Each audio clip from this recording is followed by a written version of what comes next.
Hey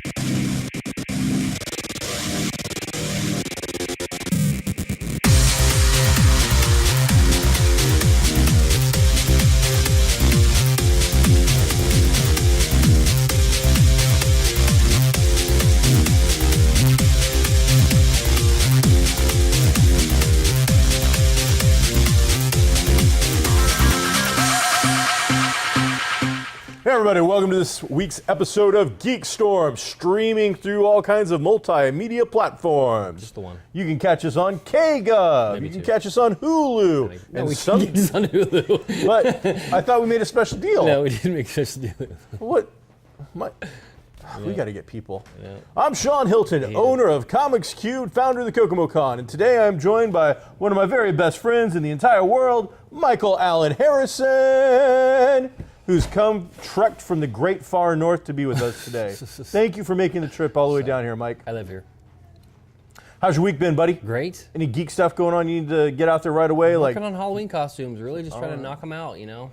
Trying to get them done. Has there been a particular point in a Halloween costume this year that you found more difficult than you initially expected that particular thing to be? Like an eyeball is like driving you crazy or something? I ran across my first kind of not big mistake, but whatever. I'm making a gauntlet. I'm doing foam for the first time. I've never really used foam, and I made a gauntlet, and it was good. So I thought I'll make the sister, and I made it. You mirrored it. I mirrored it, but when I put it together to glue it, I glued it just like this one instead of gluing it like that. So you have two left sides. The seam is on the wrong side. Yeah, I gotta fix that. Other than that, everything is going great. Well, cool. I've been doing a lot of reading.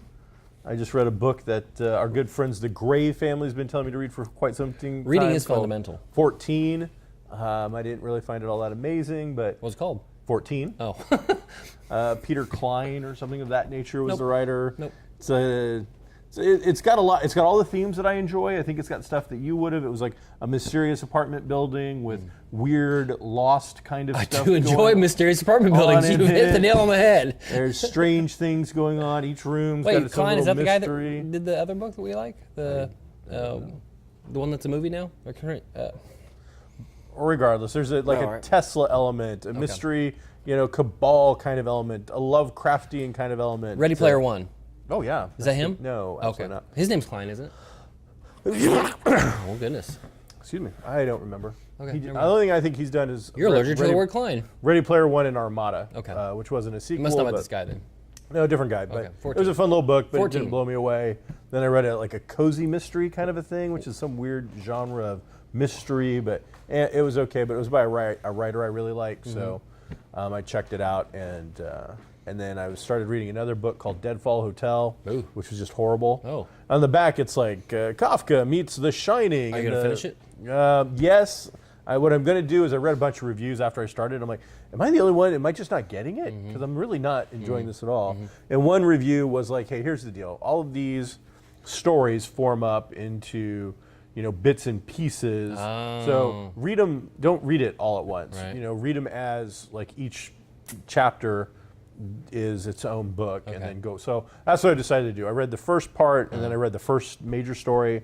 I started in the first page or two of the second story, and I'm like, I really don't like this very much. Okay. And so that's when I read this review. I'm like, that is a good idea. So what was that one called? Deadfall Hotel. Got it. So not one to necessarily pick out. So now I've started Weird Company, which is kind of one of those rewritten Lovecraftian kind of things where somebody goes in and rewrites Frankenstein, but from some other point of view. This guy's gone in and he rewrites a bunch of Lovecraftian type stuff from a different point of view, and then does a lot of history to intermix what was going on in that day and time. With Speaking of Lovecraftian, have you been watching Agents of S.H.I.E.L.D.? No, I have not. So far, you may enjoy it because number one, they do the Ghost Rider pretty well. Okay. But they're introducing, obviously they were introducing a lot of the magical stuff. One of the key components seems to be maybe the MacGuffin this year is this Darkhold, which is it's a Marvel thing. Big in the Marvel universe. Is that a book? It is a book. Still a book? It is a book. All right. I know if they changed some things, but in the Marvel universe, it was a book. Yeah. A tome. There's a lot of Lovecraftian themes in this season so far. I heard they also have introduced a new director, but I haven't seen it yet. Yes. Is it a character we know? It is a existing character, not one you could just rattle off. No. Okay. But it is an existing character, and it is somebody with superpowers. Very cool. What has been your take on the Netflix Power Man Luke Cage. Right. Did you power through it all? I've got 1.5 episodes left. I've not started it yet. Sure. It's very stylized. Very much. If you took cell phones and cars out, it could very much be dropped in the 70s. Music and maybe even some clothes and things like that. Is it a blaxploitation thing? I keep hearing blaxploitation. I don't know. I don't know what that means. 70s well, you ever seen Shaft? Sure. You ever seen Superfly? It's the cast is largely African American. I don't know what that means. It's more theme-wise though. It's almost like a noir, 70s noir kind of a feel is how I would describe it. You know, going up against authority figures that they have to bring down. And yes, it's a lot like crime figures. Yes, it's a lot like Daredevil in that regard, in that you've got really, and this isn't really a spoiler, I guess, but you've got really two main villains, one for the first 6 episodes and one for the last episodes, and if you put them together, you've got a kingpin. Okay. But they're pretty interchangeable. I don't know why they're different. Did you feel it was lighter, heavier than the theme of Daredevil? And like Jessica Jones to me felt very heavy, like almost oppressive to watch. Right. How did this go? Did they lighten things up at all, or is it still all the Netflix stuff, as enjoyable as it is, I find to be ominous isn't the right word, but heavy. Like that is not a meal that I'm going back for over and over again. It's one of the reasons I'm watching these things so slowly. Jessica Jones was different in that you always had that kind of this isn't a word, had that rapey undertone of what happened with the Purple Man and Jessica and Purple Man and the blonde victim, and there was always that. This doesn't have anything like that, obviously, but it is just very, Luke does, it's set after Jessica Jones. All those things happen. Rosario Dawson is in the second half of the season quite a bit, but it doesn't have anything quite as dark as that. It's a very much a street crime thing. Luke wants to be left alone. He doesn't want to be Power Man. They dropped the word Power Man several times. Does Jessica Jones appear? No. Really, not once? No. Well, not that I've seen. I've got one and a half left. One left. 1.5 left. Wow. Neither does Neither does Iron Fist. Well, I mean that's to be expected, but I mean for him to have had kind of a fairly decent impact on her show. He did. Not to have a single appearance in his show seems odd to me. Is there a Daredevil appearance? No, they very much separate Harlem and Hell's Kitchen. They name drop several times. What are you doing here? And I'm going back. I think there's only really one, besides Rosario Dawson, there's one other kind of minor character that shows up here in Harlem that is from Hell's Kitchen. So it's a good show. It's much slower, and I would say don't try to binge it. Watch 2 or 3 at a time, but it's certainly entertaining. It's my first Marvel MCU thing since Iron Man started it all that I didn't feel like was a real home run. It's good, it's great, it's better than a lot of other stuff out there, believe me, but it's not like knocking out of the park home run. Well, they have announced with the one I've been waiting for, not just because it's the latest one, but since the very beginning, if we were to go all the way back to the super early episodes, I've been excited about Iron Fist. Sure. It's the one I want to see. So the Danny Rand story, Iron Fist, it looks to be dropping on March 12th, I believe, is the date. So March 17th, mid-March. So I'm really excited about that. Some of the previews, when we say previews, nothing. Talking like teaser clip previews are starting to pop up. So, but still very exciting for me. I like that. I'm hoping that we see his whole season then by himself, and then we start to slowly see him and Luke Cage come together and form a friendship, and we start to see that. That'd be cool. So, and I think that's one of the ways we get around the Netflix having too many series. Is you will combine the Power Man Iron Fist into one series, and then have them share. Maybe even Jessica Jones at some point, but who knows about that. That'd be cool. So, and then just in time for the Cage Netflix show, the new Jessica Jones comic has come out. Oh, did it? And then they also put out a Cage comic that was very much in the frame of kind of a stylized 1970s, early 80s version of him in the yellow shirt, the tiara, the big power bands. I believe it's he does have that stuff on for a millisecond. It looked like in one of the previews when he's breaking out of like whatever he was captured in. It looks like he's kind of got that on. Yeah. But I didn't see a yellow shirt. Yeah. But it's funny. So that's some good stuff. Yeah. Hey, the Kokomo-Con is coming up. Oh, I can't wait. Woo! Woo! They got a 7th sweatshirt. annual Kokomo-Con. Now, there's been a lot of stuff going on this year. Our guest of honor is Philo Barnhart, legendary Disney animator. Super excited about that. He had some work seen in The Rescuers Down Under, Roller Coaster Rabbit, The Black Cauldron, which I believe is Disney's redheaded stepchild of animation. Sure. But the big two that I think are going to excite the most people are he is the co-creator of Disney's version of Ariel and had a major hand in shaping and animating The Little Mermaid, and as well as Gaston on Beauty and the Beast, which he worked on as well. And then really hardcore fans will remember probably Don Bluth's Secret of Nim, where he did that as well. You say Disney's version of Ariel. Is there another version of Ariel? Well, yeah, they didn't create The Little Mermaid. Didn't they? No, The Little Mermaid's like a fantasy fairy tale from like, I had no idea. Hans Christian Andersen kind of, I didn't know that. Brothers Grimm, old, super old. Didn't know that. Yeah, they didn't do Beauty and the Beast either. I know that, but They didn't do Aladdin. I know that. I didn't know that Little Mermaid was an old thing. Oh yeah, and it's the typical. They made it a Disney-fied version, like it's nice Sure. and happy. I gotcha. The real version is that typical old school fairy tale of like horrible bad stuff. Does like, somebody get eaten? I want to say at the end she turns into like sea foam and like geez. evaporates on the waves or something like that. Okay, kids. Kind of deal. So it's not the happy ending of that. But he's Aw. going to be there. He's signing for free. Oh, wow, So that's if you great. bring in copies of Little Mermaid, Beauty and the Beast, and other stuff he's worked on, That's great. your DVDs, he's signing those for free. He's going to have prints. He's going to be creating artwork and sketches, as well as Friday night at IUK, there will be a free meet and greet Q&A session. That's great. With him that Indiana University of Kokomo is putting on. So several opportunities to meet our guest of honor this year, so super excited about that. Cool. And then Paul Allor is going to be there. He is the now sold out writer for Teenage Mutant Ninja Turtles Universe. You mean he's a #1. sellout?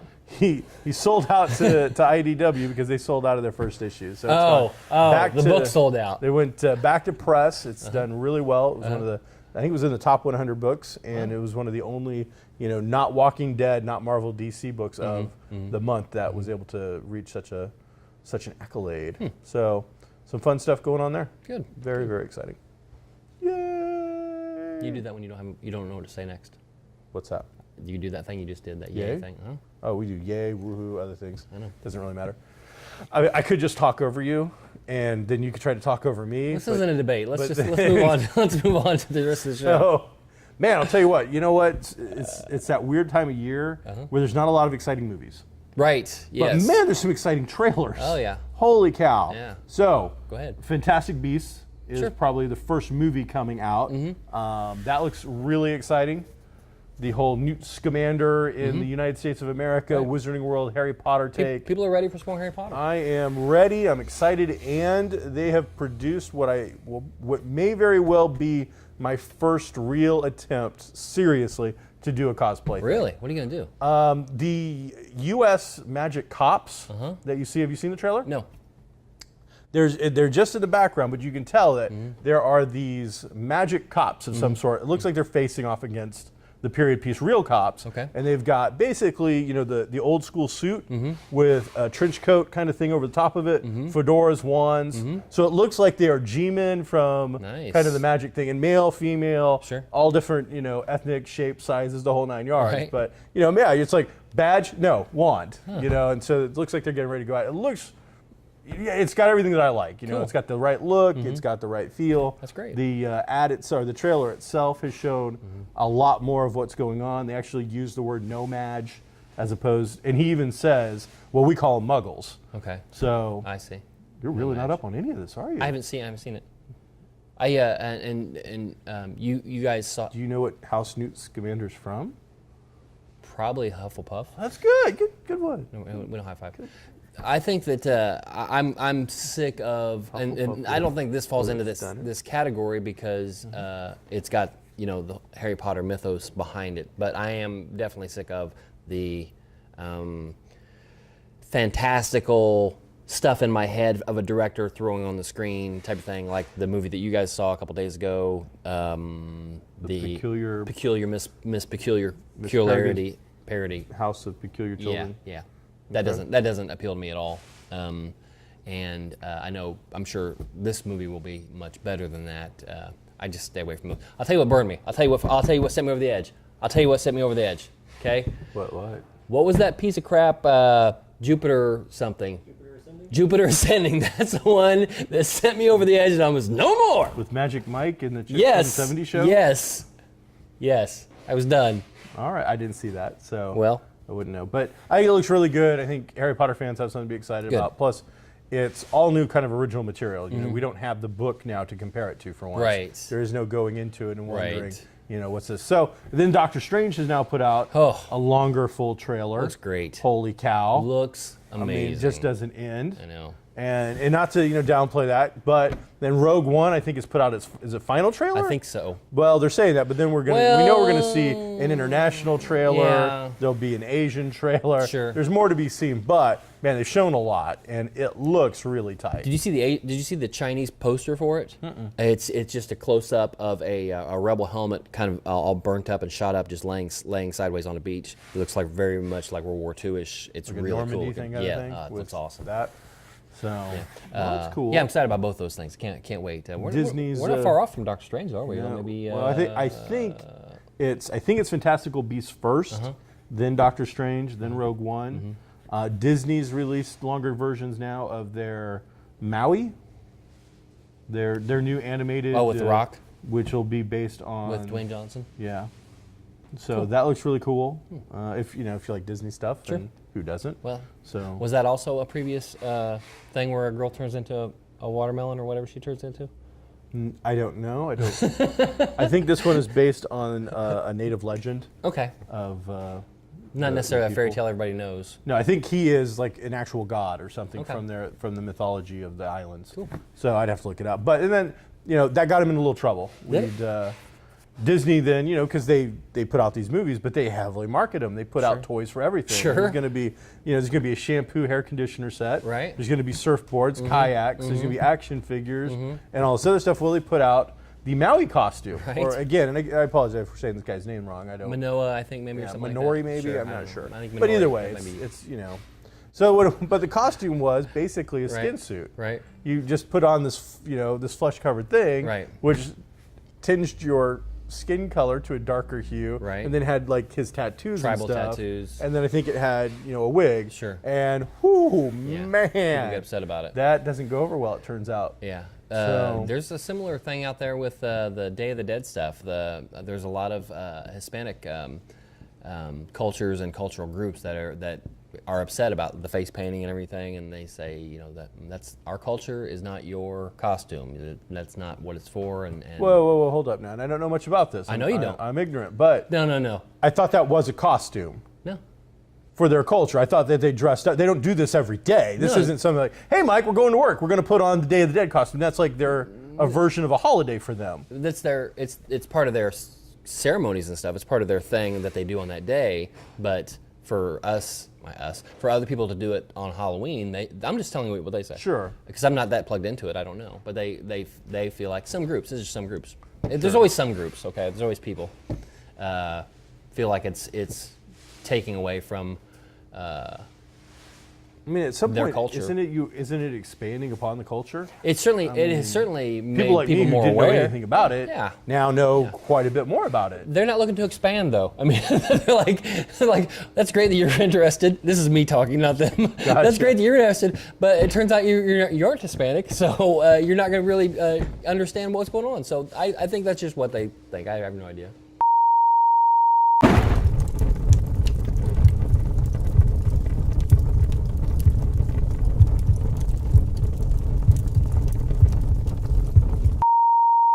So, then of course the big preview for me that just hit was only like I think 15 seconds something.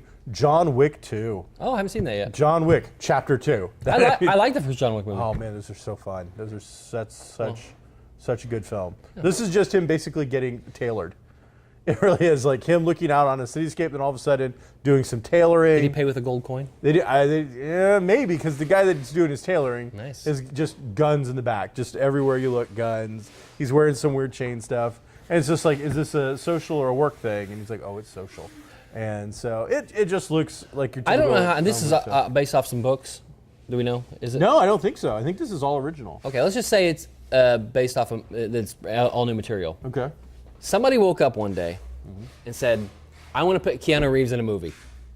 Now I'm gonna write that movie. What is it? Fighting, kung fu, guns. That's gonna be my core. And Keanu Reeves. That's my triumvirate right there. I need to make badassery. That's what it has to be. Because that movie was really just everything that he does well. Not a lot of talking, and I don't mean that. I do mean it. Not a lot of like real acting. Yeah, exactly. And just the stuff that he's really good at. And if the next one is as good as the first one, I'm in. There are 2 movies coming out soon that look kind of similar. You've got the new Jack Reacher movie, which is Tom Cruise playing a fixer-type character. Right. You've got Keanu Reeves in this new one where he's a fixer-type assassin character. Now, I believe that one of these guys is believable. Okay. And I believe another is a Hollywood actor. Sure. Now, they're both Hollywood actors. I get that. Sure. But I'm saying that when I see Tom Cruise punch through a glass window of a which is harder car, than you think. and then punch you in the face, which I would applaud him for doing, I suppose. Or I see John Wick, Keanu Reeves, like just pull out a gun and shoot you through the thing and then keep going. I believe one over the other. Let me tell you about punching through a window. Ooh.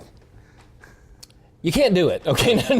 number one, okay? Because even at the height of my martial arty karate-isms, okay, we were on a training exercise one time. I'll probably get in trouble for this. We were on a training exercise one time, and somebody said something about it, and I tried it. And I really wailed into that thing 2 or 3 times as hard as I possibly could, and I couldn't break it, okay? So the next time, I didn't tell these guys I did this.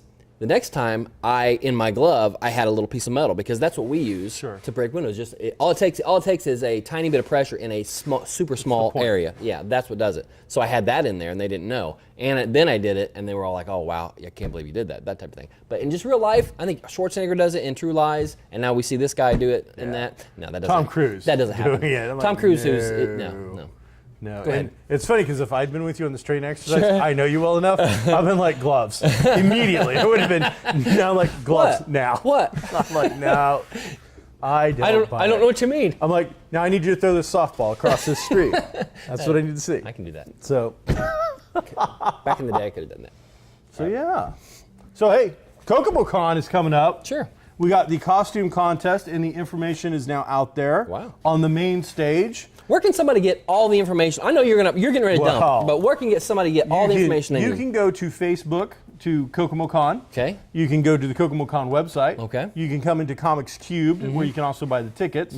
You can't contact any of the media in Kokomo because so far they have all blown me off after sending multiple press releases, sending to their community forums, and even now at this point contacting one of like the head's chief guys, and now maybe we'll get. Well, maybe they'll drop it like the paper right before the show. Well, let's hope. Okay. I mean, it's kind of bringing a lot of stuff to Kokomo and not getting anything out there about it. Sure, that's too bad. It hurts a little bit. Hurts when you try to support the community. Does it hurt you when? Never, I'm not even gonna go ahead. So costume contest, toddlers and infants. Oh, that's amazing. 11:45. That'd be great. It's going to be from a month, whatever is safe to put your kid in a costume. Infant, I guess. sure. Infant to 3 years old. Sure. Then we're going to have 2 trophies. Let's say umbilical cord. That should be when you cut that. That's the cutoff. That's the cutoff. Put it in something. It's a chest burster. That's where you draw the line. Wrong direction. Okay, so yeah, there's that. Up to. That's from 0 to 3 years. Okay. And then from 4 to 12 is our kid category, and there's a trophy for best male, best female child. Then there's going to be best male, female from 12 up to death. Okay. Best, roll them in, I guess. Which is a great costume, by the way. Unless it's from the Day of the Dead, and in which case it's bad. No, you can't do that. There'll be a best group, and then best overall. So that's great. A lot of trophies for all this. I understand. I saw the picture of all the trophies and medals and things you can win, and man. Fun. And you'll be one of the judges this year? Sure, I'll do that. That'll be fun. So you got that. You got the auction, the charity auction. Charity auction. We've got some big items for that. It's going to start at 2 on the main stage this year. We're bringing all of it out to the main stage area. So we've got Chris Evans autograph, Anthony Mackie autograph. A lot of good stuff. We've got Scully. Gillian Anderson. Gillian Anderson's autograph. So that's great. Lots of other amazing. Sebastian Shaw? Sure. From Bucky. So a lot of A-list. There's an ML piece that's already up to like $175. Right. Oh, signed by Stephen Amell from Arrow, John Barrowman from Arrow. I want to say his sister Thea, I think from Arrow.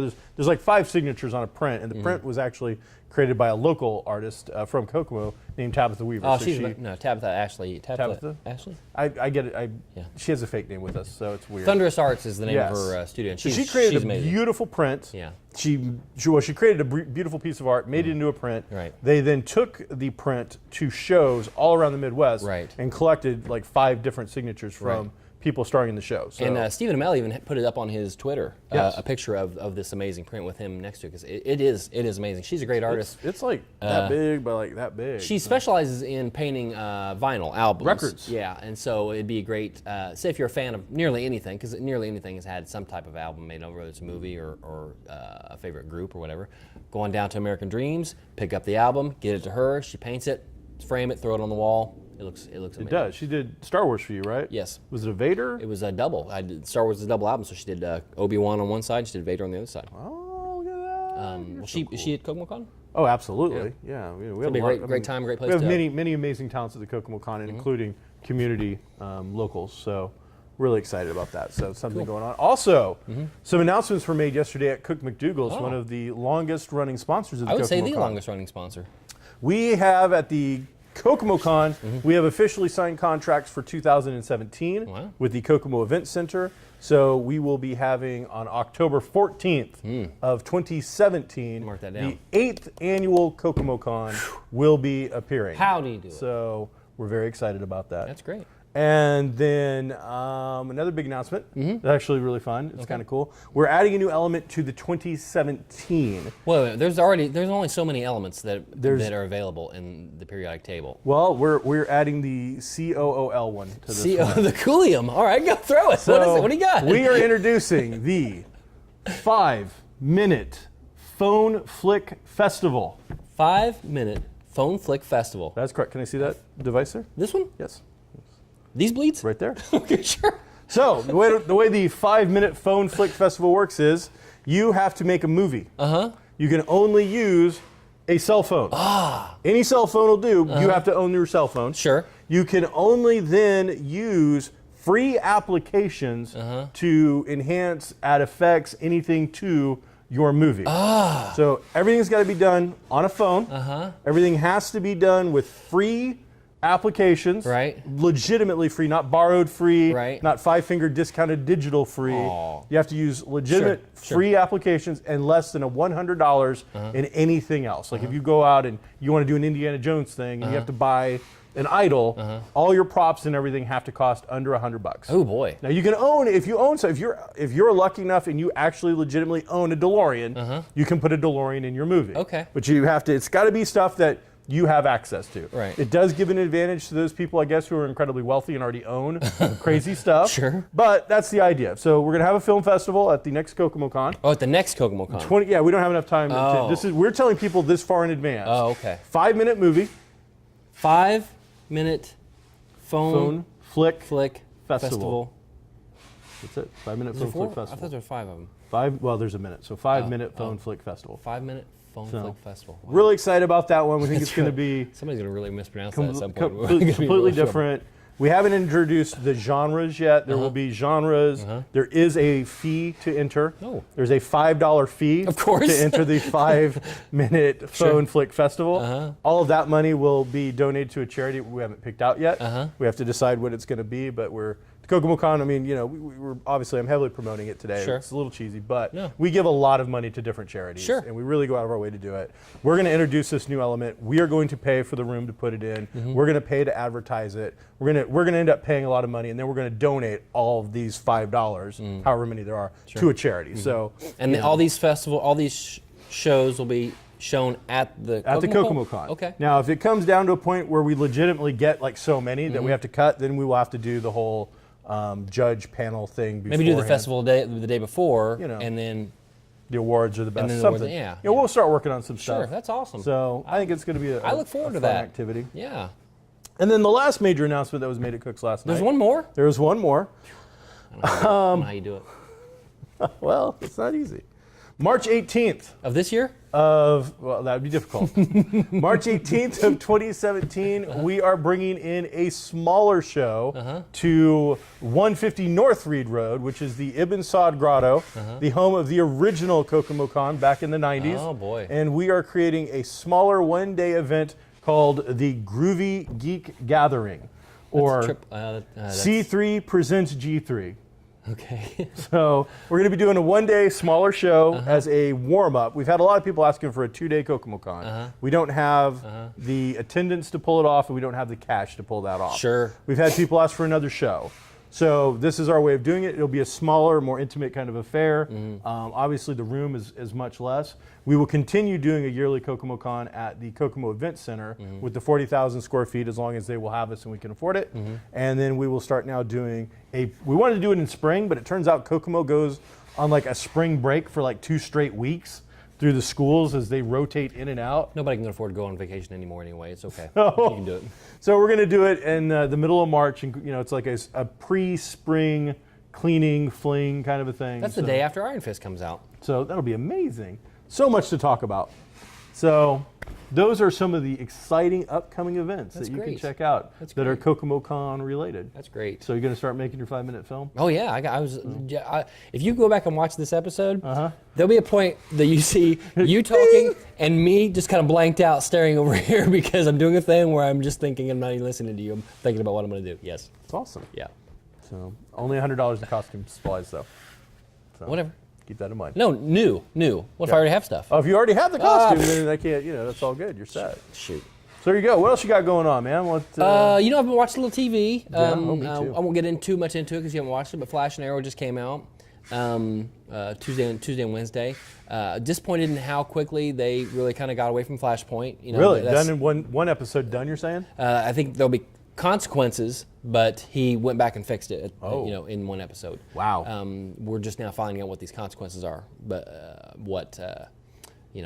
when he fixes things, everything necessarily isn't the same. Have they done the time lapse where when the episode ended last time, now we're picking up the 3 or 4 months of our real time later? 3 months later. So it's about the time it's been off the air. Yes, they always do that. Is how much time has gone on in their world. My biggest pet peeve right now was with Arrow, which is towards the bottom of my list on shows I really like to watch anymore. But at one time it was great, and they were talking about how this season's gonna be much better, and we've learned our lessons and everything. This is supposed to be also the last season for the flashbacks. Yes, I did hear that. It was very flashback heavy, and so they're going to try to get those in. Yes, it is Russia. Okay, so Chad Coleman is in it. If you don't know, Chad Coleman's one of these guys right over here, but he's on The Walking Dead. He was Hammer on Walking Dead. Tyrese? He was Tyrese. Oh wow, awesome. Chad Coleman's in it. Is he Brick? He's got a name. I don't know what it is, but he is a gangster. Okay, and he's got brass knuckles. Okay. Okay, so regardless of my other problems with the episode, which there were many, there's one, no lie, there's one point in which he's got hostages tied up. He's walking around them with a baseball bat. He's not saying eeny, meeny, miny, mo, but he's going duck, duck, duck, and he's getting ready to swing on one. Oh, wow. And I thought, man, that's just the Walking Dead guy doing the Walking Dead thing, and he's kind of ripping off, and I didn't like that at all. Great. But anyway, it was an okay episode, but not for me, like a great kickoff to what I was hoping would be a change in a different direction. Well, that's too bad, because it's the first, and it's the one I like the most, and they're already talking about another season. They wouldn't be saying, this is our last year of flashbacks, we're going to reinvent things for next year. Yeah. But it's CW, so more than likely it's coming back. I'm excited about Supergirl. I watched the first season, but it wasn't Did you Netflix it, or did you actually watch it? I watched, let's say there's 20 episodes, I watched 1 through 10, and then much later when it was all over, I went back and watched the other 10. Okay. So it did lose me in the first season. But with this new studio, new producer, not producers, but a new atmosphere, and see how they handle Superman. They did their superhero beatdown clip with her. They did? You didn't see that yet? It's Arrow and Flash, and she's all tied up. And she's like really excited. She's like, this is that thing you told me about. And all of a sudden, the guy, a bunch of the guys from Leagues of Tomorrow show up, and they've got, better than all those guys beating the hell out of people, though, really the best thing is Felicity and Cisco in the control room just talking to each other, not doing any of the fighting. I want to see that then. And then Diggle's in the background, kind of chill it, and then all of a sudden Martian Manhunter guy walks in, and he's like, really? And so What's your man in? no. So there was a couple of, All of little flashes of Cool. stuff that was fun. I didn't want to see that. That first one was great. That first one was better than any episode Yeah. of This most is- of those shows. This one's got a lot of people in it. It was a good time. Cool. There was somebody was missing, but I can't remember who it was. There's somebody I was thinking, why isn't that person in Canary? it? No, she's in it. Yeah. I said most of the league's people are in. I don't think Hot Girl left, at least for now. So either way, it's good stuff. Well, everybody, thank you for checking out GeekStorm. Remember, check out the Kokomo-Con, October 15th. Me and Mr. Harrison will be there, judging costume contest. Judging you. Hosting charity auctions. 501st is going to be present. They are. The elite Star Wars costume And the group Rebel in the Legion. world. And the the Rebel Legion. I always forget they're not the same thing. Yeah, they're not. So, and then we will also have the Finest, which is the G.I. Joe Great. costume group. And I think they're going to do a dance video. They're adorable. So it'll be a lot of fun. Thank you, everybody. I'm Sean Hilton. This is Mike Harrison. We are filmed in Kokomo Toys in the heart of Geek Street, the 100 block of downtown Kokomo. Come on down, check out Geek Street. It's well worth the road trip. Be groovy, everybody.